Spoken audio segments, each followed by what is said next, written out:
جس کی وجہ سے یہ لوگ پوجا کرتے ہیں اسے، اور اپنے گھروں مندروں میں اس مقدس پودا کو رکھنے میں اپنی خوش نصیبی سمجھتے ہیں۔ دنیا بھر میں تلسی کی 160 سے زیادہ اقسام موجود ہیں۔ ان میں سے بہت سی اقسام آپس میں ملتی جلتی ہیں۔ مختلف علاقوں اور آب و ہوا کے باعث ان میں تھوڑا بہت اختلاف پایا جاتا ہے۔ ان میں سے ایک ہے میٹھی تلسی، اوکیمم بیسلکم۔ بہت سے بحیرہ روم اور خاص طور پہ اطالوی کھانوں میں اپنا کردار ادا کرتا ہے۔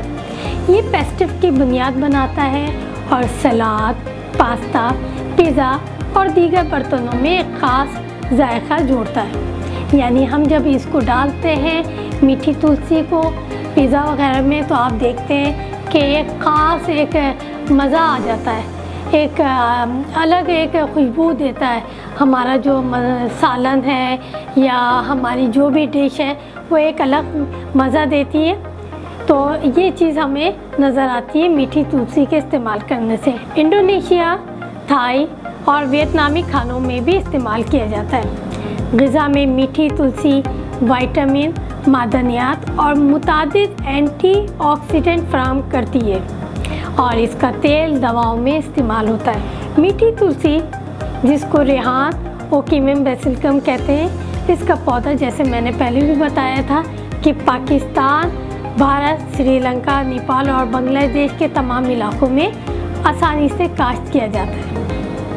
تلسی کی ایک اور قسم ہے تلسی یا مقدس تلسی، جس کو اوکیمم نیسٹم کا کہتے ہیں۔ یہ پودا تامل اور آیورویدک دواؤں میں علاج معالجے میں استعمال ہوتا ہے۔ ناظرین، جب ماہرین نے تلسی پر تحقیق کی تو اس کے نتیجے میں ان کے سامنے حیرت انگیز معلومات سامنے آئی۔ تلسی میں iron, zinc, calcium, vitamin A اور وائٹامن سی، یہ ساری چیزیں موجود ہیں۔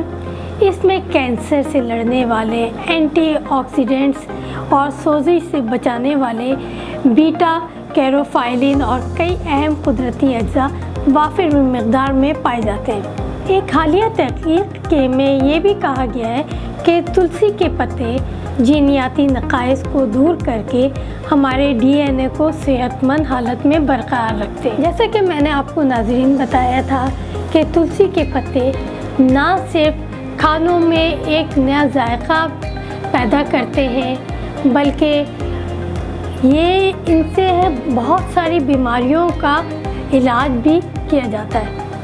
جیسے کہ مذہبی عقائد اور روحانی تصورات کو چھوڑ کر طبی سائنس کی دنیا میں چلیں تو ہمیں تلسی انسانوں کے لیے نہایت مفید، صحت مند اور علاج میں سود مند بتایا جاتا ہے۔ طبی محققین کی مختلف رپورٹوں میں تلسی کے حیرت انگیز فوائد سامنے آئے ہیں۔ تلسی کی صرف ایک پتی نہیں بلکہ تلسی کا پورا پودا، یعنی پتیاں، ٹہنیاں، بیج، پھل، یہ ساری جو چیزیں ہیں اس میں شامل، اس کے پودے میں، یہ سب مختلف امراض میں کام آتی ہیں۔ تلسی کے پتے اور اس کے جو بیج وہ ہے، یہ دل کے لیے اکسیر کا کام کرتے ہیں۔ یہ انسان کے ڈی این اے کو محفوظ کرتے ہیں، ان کو تحفظ دیتے ہیں اور ڈی این اے کو بہتر حالت میں رکھتے ہیں۔ جراثیم کو بھگاتے ہیں، یعنی اگر آپ نے تلسی کا پودا لگایا ہو تو مچھر آپ کے قریب نہیں آئے گا۔ تلسی کے پتوں کا تیل اگر آپ نے لگایا ہو اپنے ہاتھوں پہ، چہرے پہ، تو یہ مچھر آپ کے قریب نہیں آئیں گے۔ جسم کے دفاعی نظام کو مضبوط بناتا ہے، گٹھیا اور جوڑوں میں سوزش کو کم کرتا ہے، ذیابیطس میں مفید ہے، یہ خون میں شکر کی مقدار برقرار رکھتی ہے، اور جو ڈائبیٹک 2 ٹائپ کے جو ہوتے پیشنٹس، ان کے لیے اس میں شفا ہے، ان کے مریضوں کے لیے شفا ہے اس میں۔ ملیریا، ڈائریا میں انتہائی مفید ہے، متلی، الٹی میں استعمال کیا جا سکتا ہے، جلد کی بیماریوں کے لیے نہایت مفید، معدے کے سرطان، آنکھوں کی بیماریوں، جسم سے زہر ختم کرنے کی خوبیاں اس میں موجود ہیں، اس میں نیوٹریشن موجود ہے، ذہنی تناؤ کو، جیسے میں نے آپ کو بتایا کہ اگر آپ اس کے تیل کو سر میں بھی لگائیں گے تو ذہنی تناؤ ختم ہوگا۔ اس کے علاوہ یہ دوران خون کو بہتر کرتی ہے، چہرے پہ نکھار لاتی ہے، منہ کی بدبو کو ختم کرتی ہے۔ امراض چشم میں کالی تلسی کے عرق بہت اہم کردار ادا کرتا ہے۔ تلسی کے پتے کو اگر آپ زخم پہ رکھیں گے تو اس سے زخم جلد منجمد ہوتے ہیں۔ نزلہ، زکام، کھانسی، تیزابیت، بھوک کی کمی میں بہت ہی مفید ثابت ہوتی ہے۔ ہاتھوں کی سوزش کو ختم کرتی ہے۔ تلسی کی بیج ہائی بلڈ پریشر میں انتہائی مفید ہے۔ تلسی میں چونکہ وائٹامن کی کافی مقدار ہوتی ہے جو کہ ہڈیوں کو مضبوط کرتی ہے، یورک ایسڈ کو کم کرتی ہے، گردوں کی صفائی کرتی ہے اور پتھری بننے میں رکاوٹ ڈالتی ہے، نیز کولیسٹرول کو بھی کم کرتی ہے۔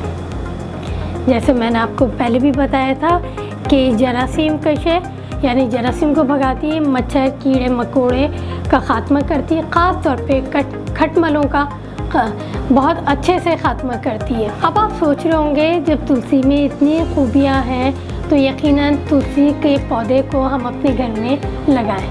ابھی کیسے لگایا جا سکتا ہے؟ بالکل آسان طریقہ ہے اس کا۔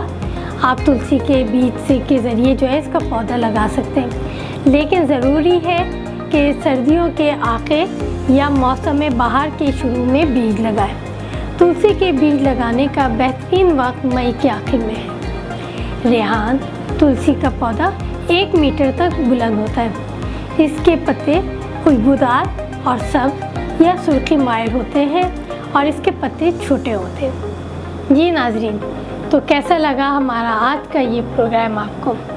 تلسی کے بارے میں دی گئی معلومات یقیناً آپ کے لیے کارآمد ثابت ہوں گی اور آپ اس کو استعمال کریں گے، لیکن استعمال کرنے سے پہلے اپنے ڈاکٹر سے یا کسی مستند شخص سے مشورہ ضرور کیجیے گا۔ رہنمائی لینی ضروری ہے تاکہ آپ اور آپ کی صحت برقرار رہ سکے۔ ہمارے یہ پروگرام جتنے بھی ہم آپ کو پیش کر رہے ہیں اور پروگرام میں جو باتیں بتا رہے ہیں، ان کے لیے لازمی ہے کہ آپ اپنے ڈاکٹر کے مشورے سے استعمال کریں۔